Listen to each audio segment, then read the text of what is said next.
தமிழகம் மற்றும் புதுச்சேரியில் ஜனவரி 2ஆம் தேதி வரை 7 நாட்களுக்கு மழைக்கு வாய்ப்புள்ளதாக வானிலை ஆய்வு மையம் தெரிவித்துள்ளது. முழுமையான விவரங்களை செய்தியாளர் செலினா வழங்க கேட்டுப் பெறலாம். வணக்கம் செலினா, தற்போது வானிலை ஆய்வு மையத்தின் சார்பில் என்ன மாதிரியான முன்னெச்சரிக்கை அறிவிப்புகள் கொடுக்கப்பட்டுள்ளது? இது குறித்தான விவரங்களை பதிவு பண்ணுங்க. கிழக்கு திசையின் காற்று வேக மாறுபாடு காரணமாக இன்று தமிழகத்தில் லேசானது முதல் மிதமான மழைக்கும், புதுவை காரைக்கால் ஆகிய பகுதிகளிலும் லேசானது முதல் மிதமான மழைக்கு வாய்ப்பிருப்பதாக சென்னை வானிலை ஆய்வு மையம் தெரிவித்திருக்கிறது.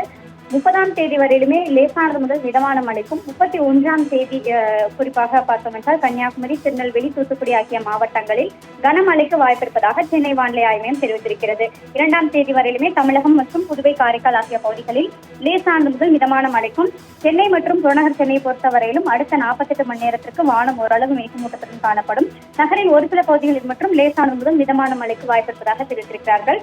அதிகபட்சமான வெப்பநிலை 31 டிகிரி செல்சியஸ் மற்றும் குறைந்தபட்ச வெப்பநிலை 23 to 24 டிகிரி செல்சியஸ் வரை இருக்கக்கூடும் என்றும், மீனவர்களுக்கான எச்சரிக்கை 27 மற்றும் 29ஆம் தேதி வரையிலும் குமரிக்கடல் ஒட்டியிருக்கக்கூடிய பகுதிகள் மற்றும் மாலத்தீவு, தென்கிழக்கு வங்கக்கடல், அதே போல தென்மேற்கு வங்கக்கடல் பகுதிகளுக்கு மீனவர்கள் யாரும் செல்லக்கூடாது என்றும், 31ஆம் தேதி வரையிலுமே மாலத்தீவு, குமரிக்கடல் உள்ளிட்ட பகுதிகளுக்கு மீனவர்கள் யாரும் கடலுக்கு செல்லக்கூடாது என்ற எச்சரிக்கை விடுக்கப்பட்டிருக்கிறது.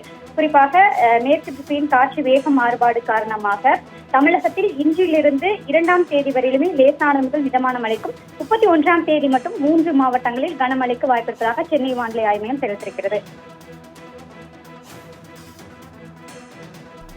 செலினா, விவரங்களுக்கு நன்றி.